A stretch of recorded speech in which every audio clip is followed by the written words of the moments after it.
US President Donald Trump fired a bold claim following his recent visit to the UK, asserting that UK Prime Minister Keir Starmer was left embarrassed after Trump publicly called out NATO and the European Union nations for continuing to import the Russian oil. Trump claimed that Starmer has now agreed to halt Russian oil imports and is ready to support the implementation of the sanctions. These comments came as Trump wrapped up a landmark second visit to Britain, making him the first American president to receive the honor twice. Now, during his visit, Trump criticized NATO and the European Union nations for what he described as hypocrisy, condemning Russia while continuing to fund its war machine through energy purchases. Trump said Starmer had no choice but to fall in line with the broader Western sanctions and has since committed to halting Russian oil imports. Now, when asked whether Starmer had discussed Ukraine during their meeting earlier that day, Trump said that the British leader has been a little bit embarrassed about European countries purchasing Russian oil, but added that Starmer himself is not one of the culprits funding Moscow's war effort.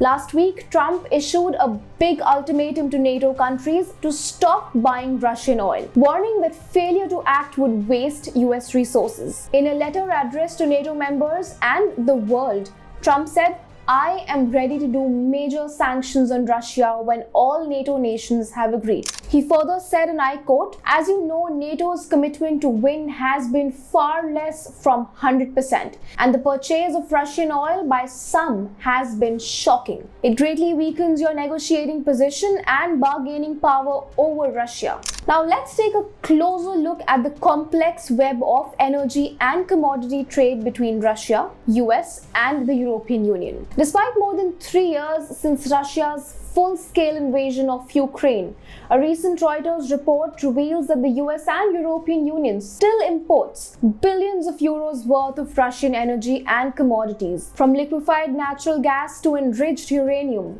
Now, this raises a very critical question. If the US itself continues to trade with Russia in key sectors, does it not risk exposing its own hypocrisy while urging allies to adopt stricter sanctions?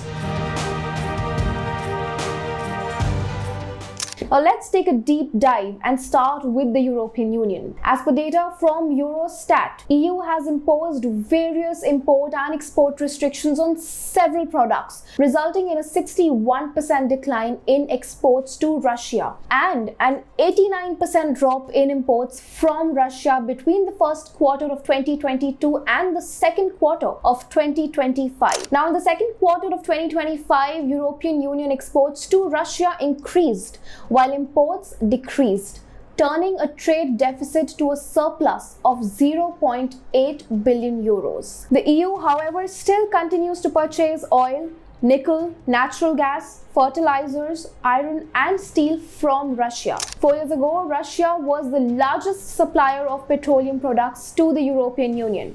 But the EU ban on maritime imports of Russian crude oil reduced its share to 2.01% in 2025, so far from 28.74% in 2021. Now, the share of petroleum oil imports from Russia fell from 29% in the first quarter of 2021 to just 2% in the second quarter of 2025. Now, when it comes to the United States, US imports from Russia fell to $2.50 billion in the first half of 2025 from $14.14 billion 4 years earlier, as per US Census Bureau and US Bureau of Economic Analysis data. Now, since January 2022, the United States has imported $24.5 billion of Russian goods. Trump's push for harsher sanctions on Russia has sparked a major debate about whether his strong rhetoric clashes with the reality of continued trade and economic interactions. While Donald Trump calls on other countries to fully halt trade with Russia, the US has maintained its imports from the nation, although there has been a decrease in the volume. Doesn't this reveal a disconnect between his expectations and the actual ongoing economic relationship? On top of that, Donald Trump's remarks to the European Union nations have added a fresh urgency to the ongoing debate over Europe's energy ties to Russia. As pressure builds on NATO allies to align their actions with their rhetoric, the spotlight remains firmly on whether words will finally be matched by decisive action or not. What are your thoughts on this video? Do let us know in the comment section below. If you like this video, then like, share and subscribe to ET Now.